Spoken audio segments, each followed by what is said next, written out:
పాటలు కదా పాడినప్పుడు 3 పాడేస్తారా? సరే, ఇంకొక పాట పాడేద్దాం.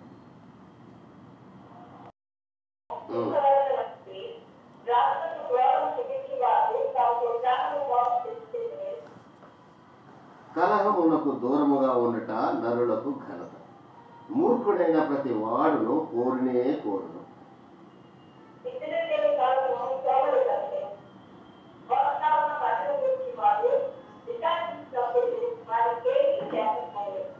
నరుని హృదయములోని ఆలోచన లోతు నీళ్ల వంటిది, వివేకము గలవాడు దానిని పైకి చేదుకును.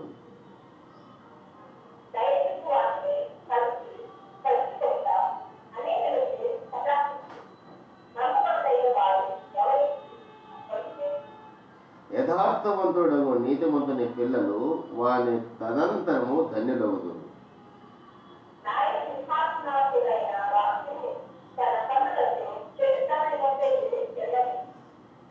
నా హృదయమును శుద్ధపరుచుకుని ఉన్నాను, పాపము పోగొట్టుకుని పవిత్రుడైన వాడెవడు? అందరం కలిసినాం 10వ. వేరు వేరు తూనిక రాళ్ళు, వేరు వేరు కుంచెలు, ఈ రెండును యెహోవాకు చేయములు. చిన్న ప్రార్థన చేసుకుంటాం.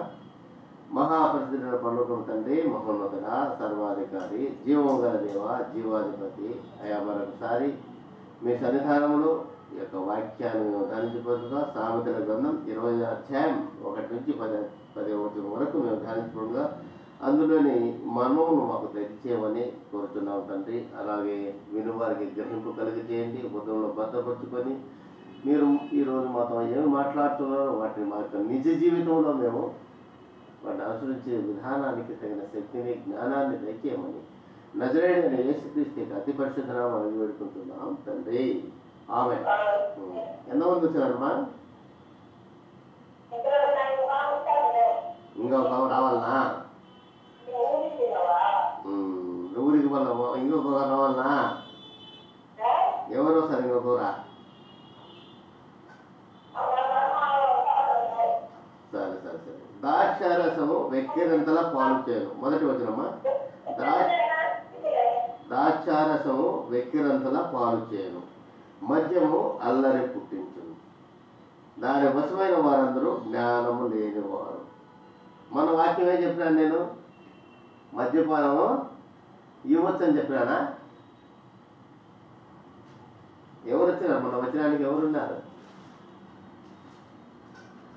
మొన్న శంకరయ్య ఆదరణ కూడికలో మద్యపానం గురించి మాట్లాడినావా? ఇవ్వచ్చునని చెప్పినారు కదా. ఏ వాక్యంలో ఉంది ఇవ్వచ్చునని? సామెతల గ్రంథం 31వ అధ్యాయం, సామెతల గ్రంథం 31వ అధ్యాయం 6, 7 వచనం చదవండి.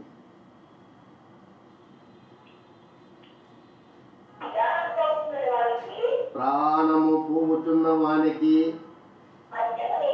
మద్యమును ఈడి, మనోవేకముల వారికి ద్రాక్షారసము ఈవిడి, వారు త్రాగి తమ పేదరికమును మరుతురు, తమ శ్రమను ఇక తలుచుకుందరు. మొన్న ఈ విషయం ఎందుకు వచ్చిందంటే, అన్న అడ్మిట్ అయ్యాడు కదా అక్కడ హాస్పిటల్లో.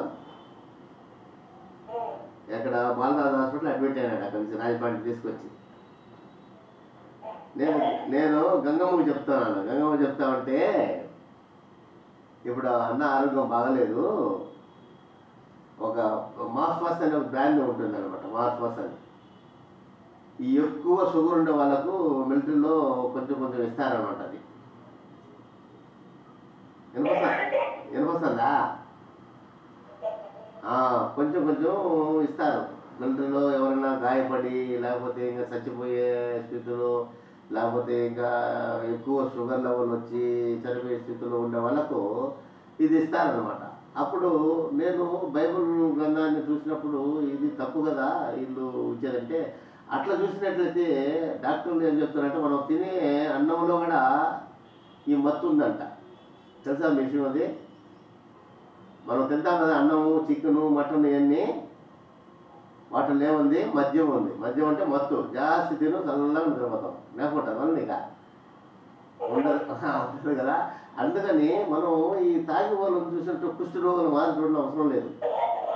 వాళ్ళ కోసం ప్రార్థించాలా, వాళ్ళను ఆ తాగుడు తీసుకురావాలన్నమాట. అంతేగాని మనకైతే ఈ తాగుడు వచ్చేసి దేవుణ్ణి ఆరాధించాలా, ఈ తాగుడు వచ్చేసి దేవుని దగ్గర చేరుకుంటాడా, లేకపోతే ఈ దేవుడు వచ్చి దేవునితో మాట్లాడతాడా అనే మన యొక్క సంకుచితమైన మనసును తీసేసేదానికి ఇక్కడ చెప్తున్నాడు. ఏమని? ప్రాణము ప్రోచన వారికి మద్యమునీయుడి, మనోవ్యాకుల వారికి ద్రాక్షారసమునీయుడి, వారు త్రాగి తమ పేదరికమును మరుతురు, తమ శ్రమను ఇక తొలచుకుందురు అని ఇక్కడ చెప్తున్నాడు. ఇక్కడ 31వ అధ్యాయంలో. అంటే ఇంకా ఈరోజు రేపు చచ్చిపోయే వాళ్ళకు అది ఇచ్చినా ఏం తప్పు లేదనే విషయాన్ని ఇక్కడ చెప్తున్నాడు. మనం చదువుకున్న భాగంలో ఏం చెప్తున్నాడు? చదవమ్మా, ఫస్ట్ క్వశ్చన్ చదువు. 20వ అధ్యాయం ఫస్ట్ క్వశ్చన్ చదువు.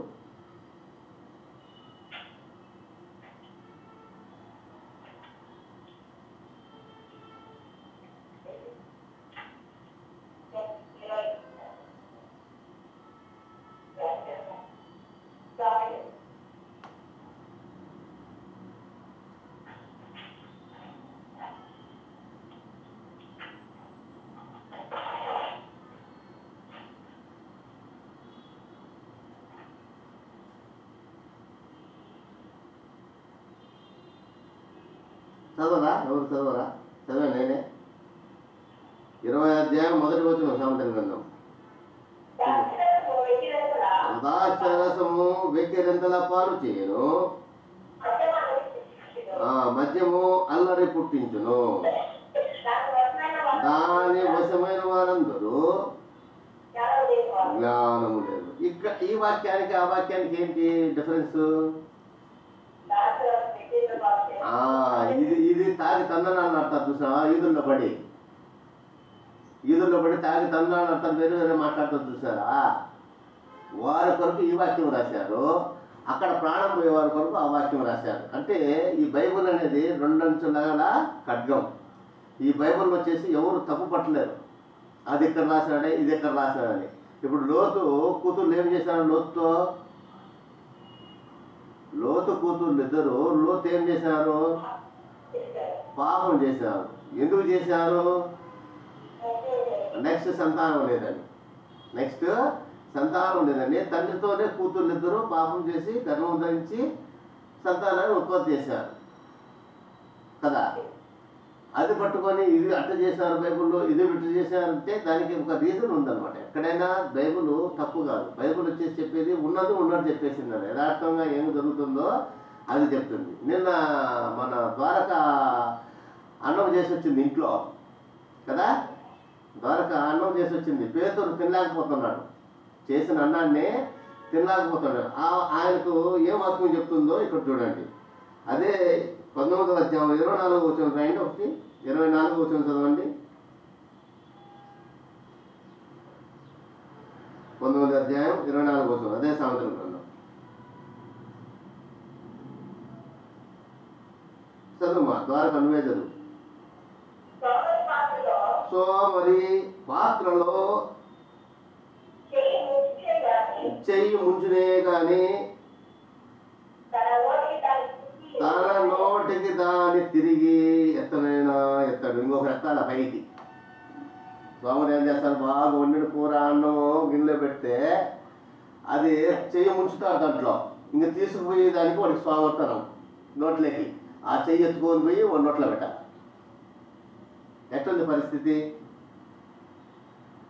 ఒక వ్యక్తి నీ ఎదురుగా ఉండి నీకు అన్నం వడ్డీ కన్నా ఏమన్నా ఉంటే అది తప్పు. ఒక వ్యక్తి ప్రభు సన్నిధిలో ఉంది, 10 సార్లు ఫోన్ చేస్తారు, ఎవరన్నా చేయరు. ఇది దేవుని యొక్క జ్ఞానంతో మనం పోల్చినట్లయితే మనం చాలా తప్పుల్లో ఉన్నాం. మనం విశ్వాసులమే, మనం దేవుని నమ్మిన వాళ్ళమే. మనకు ఏ శిక్షా విధి లేదు, దేవుడు చెప్పినాడు. అయినప్పటికీ మనం చాలా తప్పులతో మనం ఉంటున్నాం అనమాట. ఎవరినొకటి డిస్టర్బ్ చేయాలి. ఇప్పుడు అన్నం చేసి వండి గిడ్ని అన్నీ పెట్టొచ్చి తినరా బాబు అంటే ఒక మంచం అనేది ఆ గిన్నెలో చెయ్యి ముంచి ఆ చెయ్యిని తీసుకుపోయి నోటికి ఆడబెట్టాలంట. ఎవరికి? చదువు మా వాక్యం మళ్ళా చదువు, అర్థమవుతాడు చదువు. సోమరి పాత్రలో చెయ్యి ఉంచుకొని ఇప్పుడు మన దానియేలు గారు ఏం చెప్పినాడు, నీ భార్య నీ కన్నం పెట్టుకుంటుంది, నీ కర్మ, నా భార్య నా బట్టి నాకు సంతోషం అంటున్నాడు. నేను చెప్పేది మన యథార్థ జీవితం గురించే బైబుల్ ఉంది. ఈ బైబుల్ ఏదో వేరే కథలు కాదు, ఇది రామాయణం, మహాభారతం, భగవద్గీత కథలు కాదు. ఈ కథలు మన నిజ జీవితంలో ఏమున్నాయో అది ఇక్కడ రాశారు అంతే. ఆ రాసిన దాన్ని మనకు ఒక అర్థమా చూస్తున్నారు దేవుడు. మనం ఏ ఏ పరిస్థితుల్లో ఏ ఏ విషయాలు మనం నేర్చుకోవాలో అది ఇక్కడ బైబిల్ చదివిన వాళ్ళకే అర్థమవుతుంది. మూర్ఖులకు ఈ బైబిల్ అంతగా అర్థం కాదు. అర్థమైందా? అదే చెప్తున్నాడు. ఏం చెప్తున్నాడు? అదే 20 రోజుల్లో అపహాసకులు దండింపబడగా చూసి జ్ఞానము లేని వారు జ్ఞానం నొందుదురు, వివేకులు గద్దించలేలా వారు జ్ఞానవృద్ధి నొందుదురు. తండ్రికి కీడు చేసి తల్లిని తరిమివేడు, అవమానమును అపకీర్తి కలుగు చేయవాడు. తండ్రికి కీడు చేస్తారు కొంతమందిని, తల్లిని తరివేస్తారంట. వాడు ఏం చేస్తాడు? అవమానమును అపకీర్తిని కలుగు చేస్తాడు. మా వార్తలు 24 నుంచి ఒక 29 వరకు చదవండి. సోమరి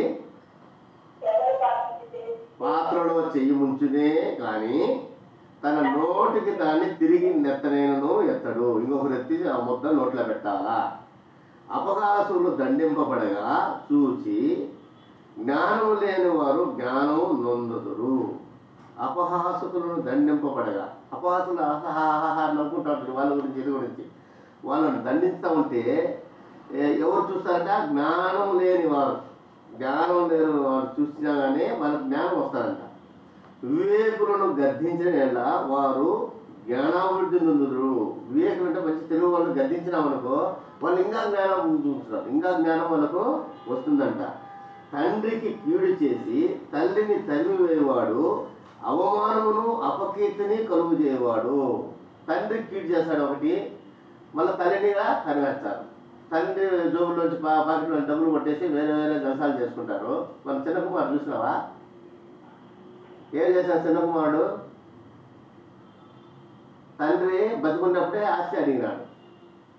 తండ్రి బతుకున్నప్పుడు ఆస్తి అడిగి ఏం చేశాడు? ఆస్తిని తీసుకుపోయి దుర్వ్యాపారాలకు వినియోగించుకున్నాడు.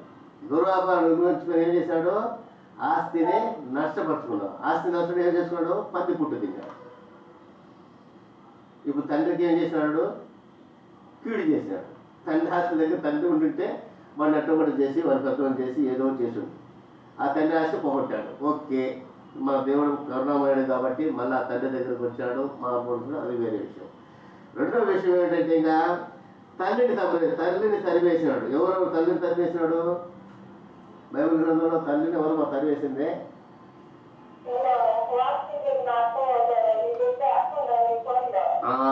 అదే చెప్పేది. ఒకటే వాక్యం చెప్తున్నాను నేను, ఒకటే వాక్యం.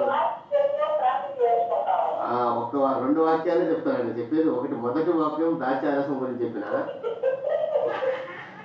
మొదటి వాక్యం దాచారసం గురించి చెప్పిన. రెండవ విషయం సోమరి వచ్చేసి పాత్రలో చేయి పెట్టుకుంటాడు కానీ వాడు తినడని చెప్పాను. మూడో వాక్యం ఏమవుతుందంటే కలహానికి దూరంగా ఉండాలంట. కలహానికి అంటే కొట్లాటకు దూరంగా ఉండాలంట. మనం చదువు మా వాక్యం చదువు, 3వ వచనం చదువు, 20వ అధ్యాయం 3వ వచనం. కలహమునకు దూరంగా ఉండుట నరులకు ఘనత. మూర్ఖుడైన ప్రతి వాడు కోరునే కోరును. మూర్ఖుడైన ప్రతి వాడు దేనికి వస్తాడంట? కొట్లాటలో కొట్టుకుంటాడు. చిన్న చిన్న విషయాలు మనం కొట్టాడతాం, చిన్న విషయాలకు మనం కొట్టాడతాం. కాబట్టి మనం దేవుని దృష్టిలో ఎలా ఉన్నాము? అటువంటి బలహీనతలు మనలోంచి తీసేయాలని ఈరోజు ప్రార్థన చేస్తాం. ఎట్లా? మనం సోమరులుగా ఉన్నామా? బిడ్డలో పెట్టిన అన్నం మనం తినలేకున్నామా? అటువంటి బలహీనతలు ఉంటే మనం తీసేస్తాం. మనగడ కాళ్ళు చేతులు దేవుడు అన్నీ ఇచ్చినాడు. ఒక లేడీనే మనకు పెట్టిన అవసరం లేదు, ఒక జెంట్సే మనకు తిరిపాల్సిన అవసరం లేదు. దేవుడు శక్తి ఇచ్చిన కొలది మనం ఓకే మంచం మీద పడి ఉన్నాము, లేకపోతే ఏమైనా పని చేయలేము, లేకపోతే మనం సోమవారం గారు కూర్చొని కథలు మాట్లాడుతున్నాము. అట్లాంటప్పుడు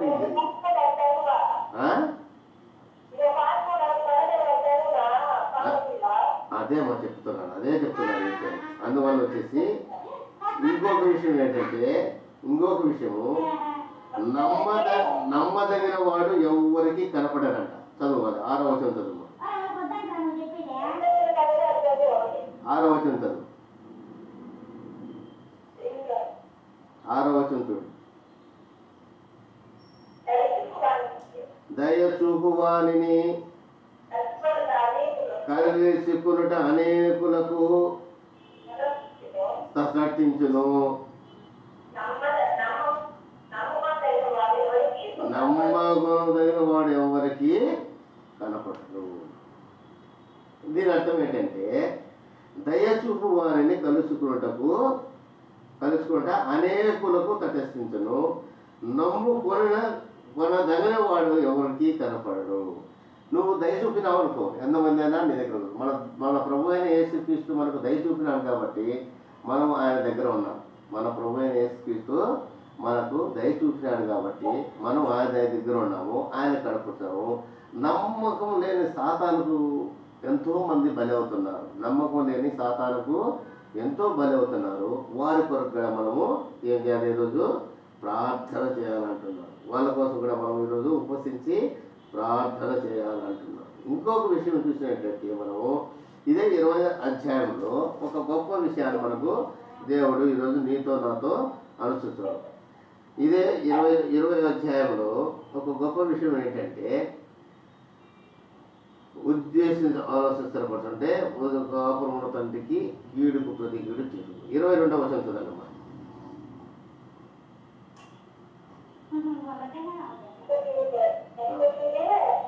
అదే 20వ అధ్యాయంలో 22వ వచనం చూడండి.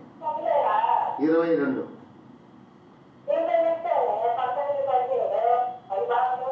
20వ అధ్యాయం 22వ మనం మూలవాక్యం 25 స్టార్ట్ చేసాము కదా మనం.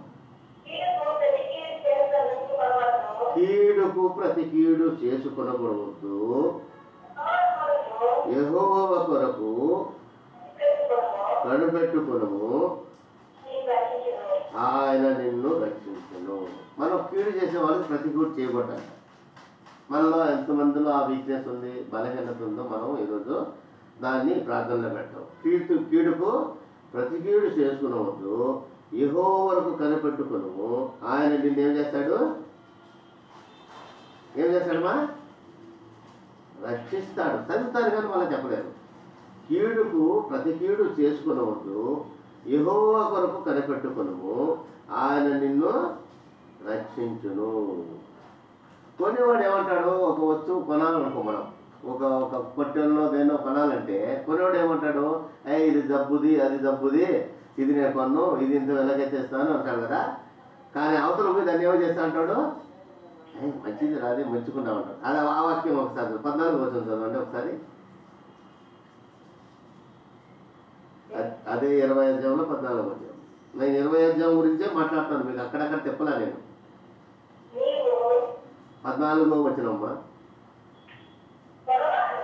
కొనువాడు జబుది అను అవతలికి వెళ్ళి దానిని మెచ్చుకోను. నీ ముందరేమో ఇది దబ్బుది, ఇది బాగలేదు అంటపోతేనే అన్న మంచాడు, ఆ పాస్టర్ మంచాడు, ఈ పాస్టర్ మంచాడు, ఆ పొట్టేలు మంచేది, ఈ పొట్టేలు మంట. అదే మన బతుకు. ఇక్కడ మనం ఉన్నప్పుడు కొనువాడు జబ్బుది అంటాడంట, అవతలకు వెళ్ళిపోయిన తర్వాత దాన్ని మెచ్చుకుంటాడంట. ఇటువంటి యథార్థత లేని జీవితం వల్ల ఉంటే ఈరోజు మనం ఉపవాస ప్రార్థనలోంచి దాన్ని తీసివేయగలిగే శక్తిని దేవుడు మనకు ఈరోజు ఇవ్వాలని కోరుతున్నాం. ఎందుకంటే ఇదే విషయమును ఒక గొప్ప యవనస్తులకు ఒక బలం ఉంటుంది. 29వ వచనం చదువు, త్వరగా ముగిస్తాను, ప్రార్థన చేసుకుని పోదు. 29వ వచనం చదవండి. యవనస్తుల బలము వారికి అలంకారము,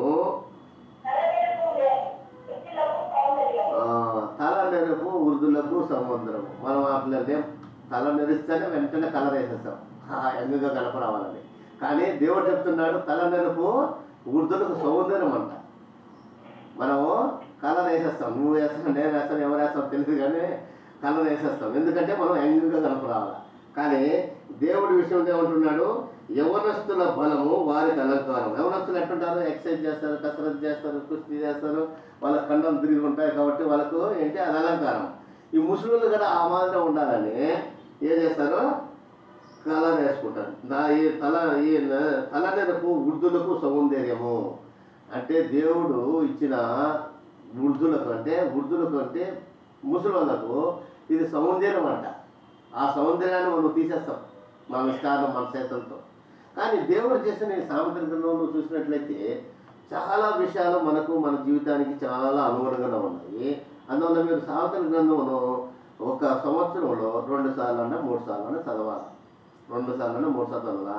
ఎటువంటి జ్ఞానం లేని అంటే అందరికంటే జ్ఞాని అయిన సొలొమోను ఈ విషయాన్ని మనకు తెలియపడుతున్నాడు.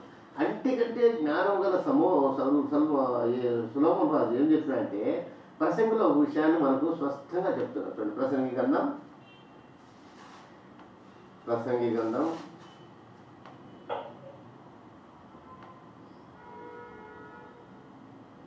5వ అధ్యాయం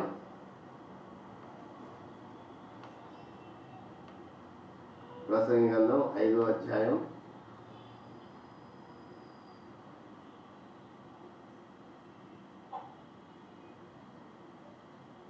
మొదటి రోజు చదవండి.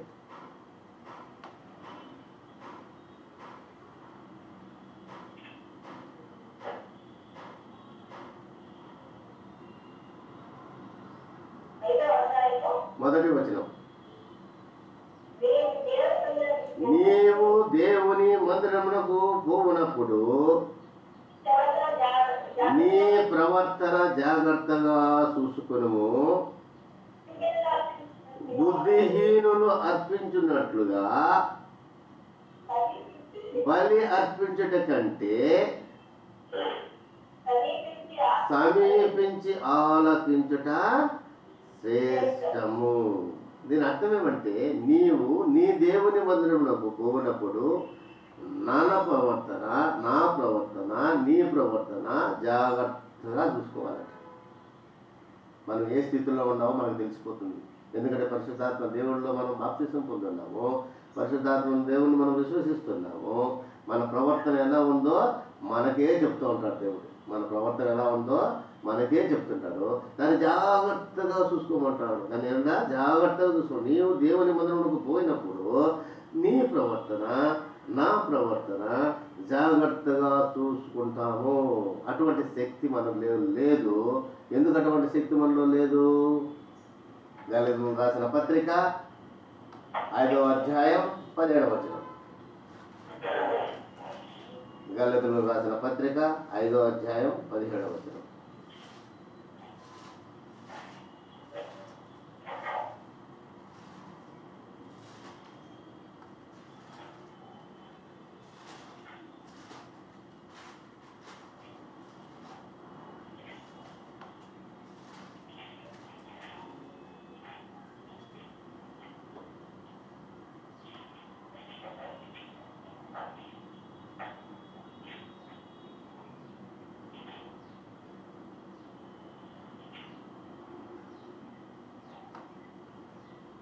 గలతీయులకు రాసిన పత్రిక 5వ అధ్యాయం 171 పేజ్ తీసారా? ఎవరు ద్వారకా లేదా అక్కడ? టక్కని చదువు, 16-17 చదువు. మళ్ళా చూడు 5వ అధ్యాయంలో నువ్వు సరిగ్గా 5వ అధ్యాయం 16-17. నేను చెప్పున్నది ఏమనగా ఆత్మానుసారముగా నడుచుకొనడి, అప్పుడు మీరు శరీర ఏచ్ఛను నెరవేర్చరు. శరీరము ఆత్మకును, ఆత్మ శరీరమునకును విరోధముగా అపేక్షించును. ఇవి ఒకదానికి ఒకటి వ్యతిరేకముగా ఉన్నవి కనుక మీరు ఏమి చేయ నిశ్చయించుదురో వాటిని చేయకుందురు. ఎవరు మా విరోధం చేసేది? మన ఆత్మకు విరోధం చేసేది ఎవరు? మన శరీరమే. మన ఆత్మకు విరోధం చేసేది మన శరీరమే. మన శరీరం దేంట్లో ఉంది? పాపంతో ఉంది. మన ఆత్మ దేంట్లో ఉంది? దేవుని సన్నిధానంలో ఉంది. మన ఆత్మ ఏం చెప్తుంది? దేవుని మాట విను ఉంటుంది. మన శరీరం ఏముంటుంది? అరే నువ్వు పాపివురా, నువ్వు పాపంలోనే ఉండాలి. దేని మాట వింటావు నువ్వు? శరీరం మాట వింటావా? ఆత్మ మాట వింటావా? శరీరం మాట విన్నట్లయితే సాతాను మాట విన్నట్లు, ఆత్మ మాట విన్నట్లయితే దేవుని మాట విన్నట్లు. ఆత్మ మాట విన్నట్లయితే దేవుని మాట విన్నట్లు, శరీరం మాట విన్నట్లయితే సాతాను విన్నట్లు. ఎందుకంటే అందుకే ఇక్కడ చెప్తున్నాడు, ఏం చెప్తున్నాడు? నీవు దేవుని మందిరంలోకి పోయినప్పుడు నీ ప్రవర్తన జాగ్రత్తగా చూసుకున్నాము. బుద్ధిహీనులు అర్పించినట్లు బలి అర్పించట కంటే సమీపించి ఆలోచించట శ్రేష్టము. వారు తెలివికి దుర్మార్గపు పనులు చేయుదురు.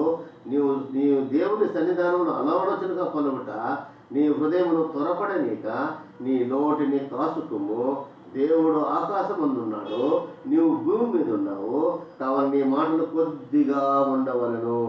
విస్తారమైన పనిపాటల వలన స్వప్నం పుట్టును, పెక్కు మాటలు పలుకువాడు బుద్ధిహీనుడవును. చూడండి, స్పష్టంగా దేవుడు ఈ 5వ ఇంటికి మీద చదవండి. మీరు ప్రసంగి గ్రంథం 5వ అధ్యాయం ఫుల్గా చదవండి. దాంట్లో ఒక మాట ఉంది, మంచి మాట ఉంది తెలుసా మీకు? ఆ 5వ అధ్యాయంలో మంచి మాట ఒకటి ఉంది తెలుసా? చూడండి, 16వ వచనం చదవండి. 16వ వచనం, 5వ అధ్యాయం ప్రసంగి గ్రంథం 16వ వచనం చూడండి.